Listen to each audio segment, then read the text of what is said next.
I'm trying to slay every monster in GU before Monster Hunter Wilds arrives. And I intended to post one of these per week, but I've been so busy with other work that it's been over a month since episode 1. At the time of this recording, there's only 93 days until Wilds comes out.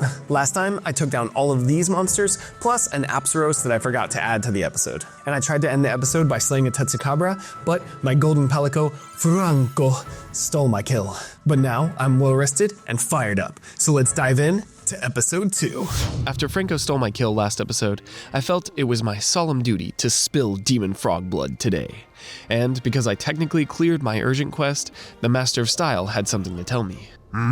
You have business with the world's best hunting instructor? Oh, looks like you've gotten stronger. Strong enough for a lesson on a new hunter art. Now, is your mind ready? More importantly, is your body ready? Now, close your eyes and take deep breaths. In, out, in. Don't open those eyes now. Another art passed flawlessly. It almost scares me how good I am at this. Does it scare you too? After passing that, trial, I checked out my new skills, and there were some really cool ones. But I was most drawn to this special move called Wolf's Maw, where you succumb to animalistic rage, allowing you to deal 2 hits with each swing. Absolutely yes. And after proper prior preparation, I pounced on the pointy pollywog. In the heat of battle and the joy of the hunt, I almost forgot about my new move. But once I tried it out, there was no going back. Oh, this feels good.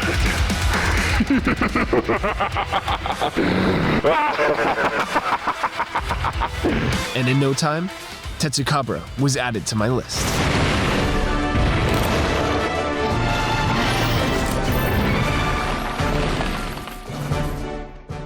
Then, I checked out Tetsucabra armor, and while I absolutely love the way it looks, it just didn't fit my build goals right now.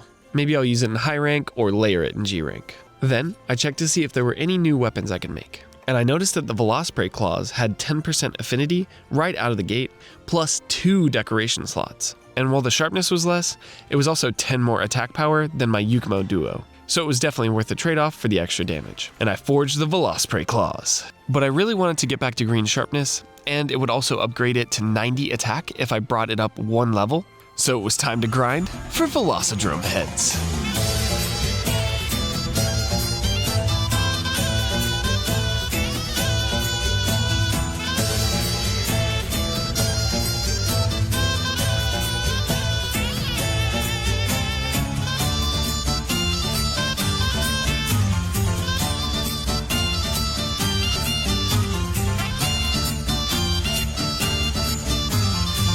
Along the way, I added Vespoid to my list, and after grinding through 6 Velocidrome, forging 2 Expert Jewels to boost affinity, and petting my Mufa for good luck, I still wasn't getting any Velocidrome heads. Maybe my star level was too low for them to drop, but not wanting to waste more time, and its materials being needed to upgrade these blades anyway, I decided it was time to take on the sensei himself.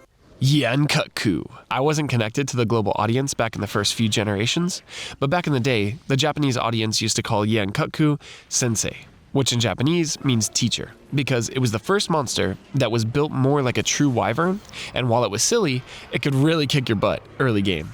So, through the journey of taking this monster down, you learn the attack patterns of its body type and critical skills for taking down many of the more difficult monsters that appear later in the game. If you don't believe me, listen to the art and executive director for Monster Hunter Wilds, Kaname Fujioka. But since I had learned this lesson a long time ago, Kut-Ku was short work for me.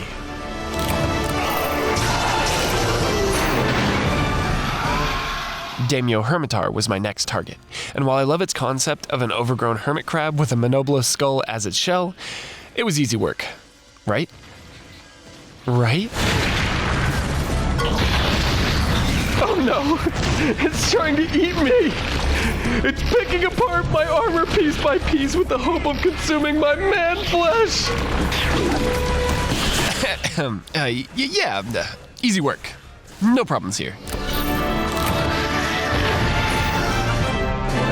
The moment I got back from repressing that trauma, the Burna Chief was ready to subject me to some more. But he only wanted me to gather mushrooms? Now, anytime you get a regression like this in quest difficulty in Monster Hunter, then it's a huge red flag. So I knew something suspicious was going on, but when I talked to the Burna quest gal, she gave me a vital clue that made me think that my target was a Kizu. So I prepped, ate for thunder resistance, and headed out to gather mushrooms. But I should have read the quest description, because there was a crucial detail that I was missing. Because my target was not a Kezu. It was Glavenus.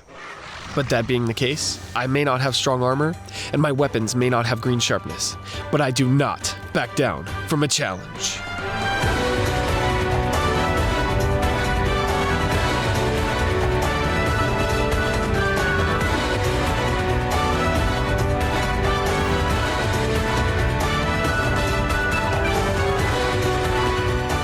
But as well as I fought, and as determined as I was completely outmatched.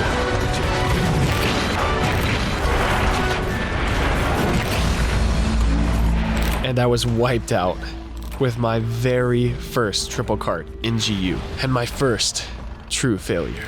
But while my body was destroyed, my spirit was not broken. So I went home, packed everything in my kit to give me every advantage, ate for fire resistance, and went back to take down this overgrown salamander. But no matter where I looked, he was nowhere to be found. So I reluctantly gathered the abyssal mushrooms and delivered them to mournfully complete this quest. When I got back, both the chief and the quest gal pretended not to know anything, but I'm sure they sent me out there to selfishly get info on a Glavenus to help their corporation. The quest gal was even irritated that I didn't try to at least capture it for tourism. My goodness. Because, if you didn't know, the Y Academy, the very organization I work for in this game, is a corporation tasked with researching and surveying monsters inhabiting certain areas. However, due to the Y Academy Council's limited jurisdictions, they often do not know or have info about certain monsters outside of their power. The Y Academy's research is shared with the Hunters Guild and other corporations like the Elder Dragon Observation Team. It was originally founded long ago by the Royal Paleontology Scriveneers of the Hunters Guild, and eventually turned into the Y Academy it is today. So, just remember, hunters, you can never fully trust any large organization of humans. Corruption always seeps its way in somewhere. But hunters gotta hunt, so it was time for me to visit an extremely nostalgic locale for me, the marshlands.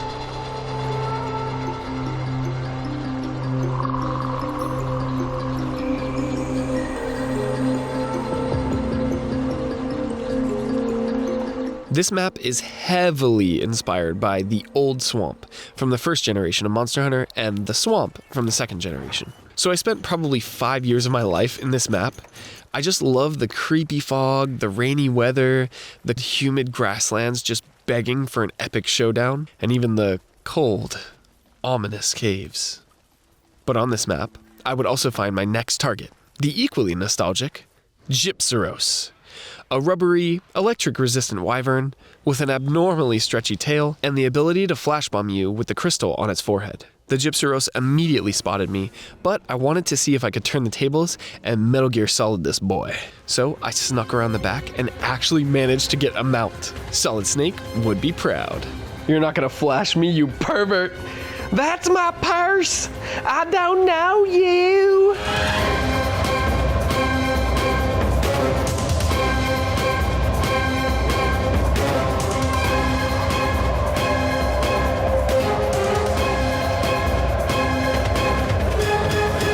Just when I went all feral, the turkey knew it was close to Thanksgiving and bolted.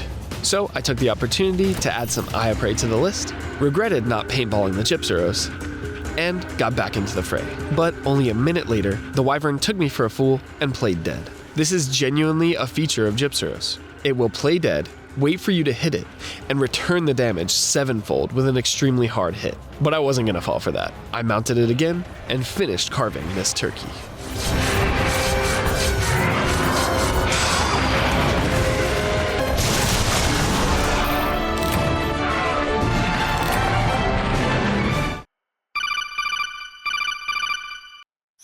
Hunter's notes. I knew you could do it, just like I taught you. You forgot your box, though. Happy hunting. When I got back, I fully abandoned my quest to upgrade the Velosprey claws because I got lucky with my drops and had enough materials to make the dual battle axes, which was even more of an upgrade. Not only did they have 10 more attack than my Velosprey claws and the same affinity, but they also had green sharpness and 12 poison attack, as well as still having a decoration slot. So I had to forge these. And once I did, I checked to see if I could upgrade them, and I got lucky and already had a Gypceros head. So all I needed was striped skin, which I remembered from previous games came from Remobra. But I needed access to the volcano for that. So more questing it was. So I traveled the land, visiting my grandpa, people from all walks of life to collect any information on the quests that would lead me to the volcano. And the trail led me to the desert to take on my next foe. The monster that I think of anytime someone takes the names of monsters from Monster Hunter too seriously and gets angry when I or someone else slightly mispronounces any of their sacred names. Nibelsnarf. Not only is it goofy as heck, but its name in English sounds like something that Pinky from Pinky and the Brain would say. La la la la la! Zord! Love! What a god! Pinky.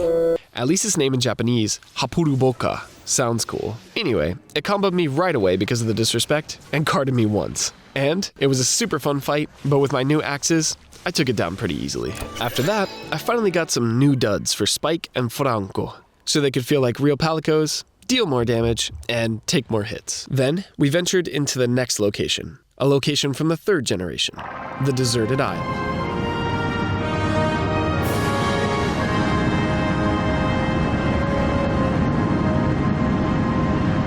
I mined for some unique ore from this area, destroyed some poor wild Mufa to add them to the list, and then it was time to dive into the next hunt.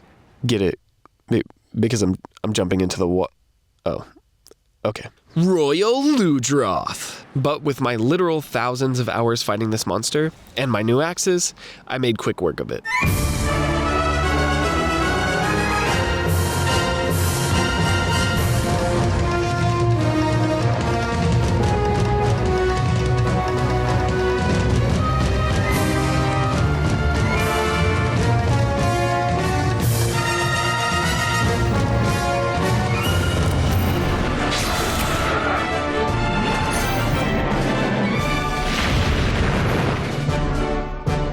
And when I returned from the quest, I saw that I had my next urgent, but the guild quest gal was muttering something to herself. Big eyes, lurks in the dark, hypnotizes its prey into a sleep of 1,000 hellish nightmares.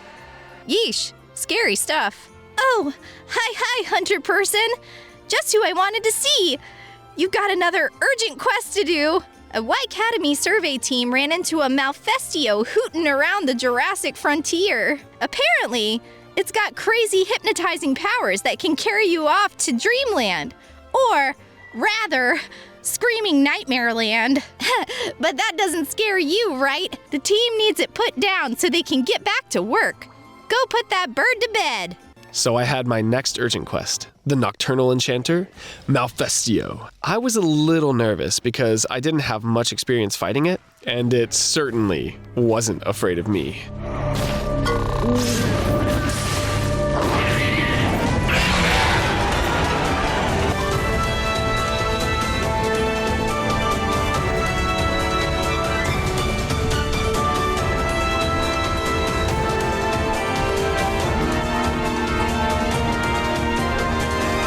So Malfestio has the ability to put us to sleep, just like the guild gal told me. But what she didn't tell me is that it has a second ability. The ability to produce yellow scales that confuse the hunter or any other creatures nearby. If you're hit by them, then your actual game controls get reversed. Up is down, left is right, etc. It's so cool, honestly. And using its 2 abilities, it almost comboed me to death. But luckily, it got distracted by my Palicos, and I was able to recoup and take down this nocturnal nightmare.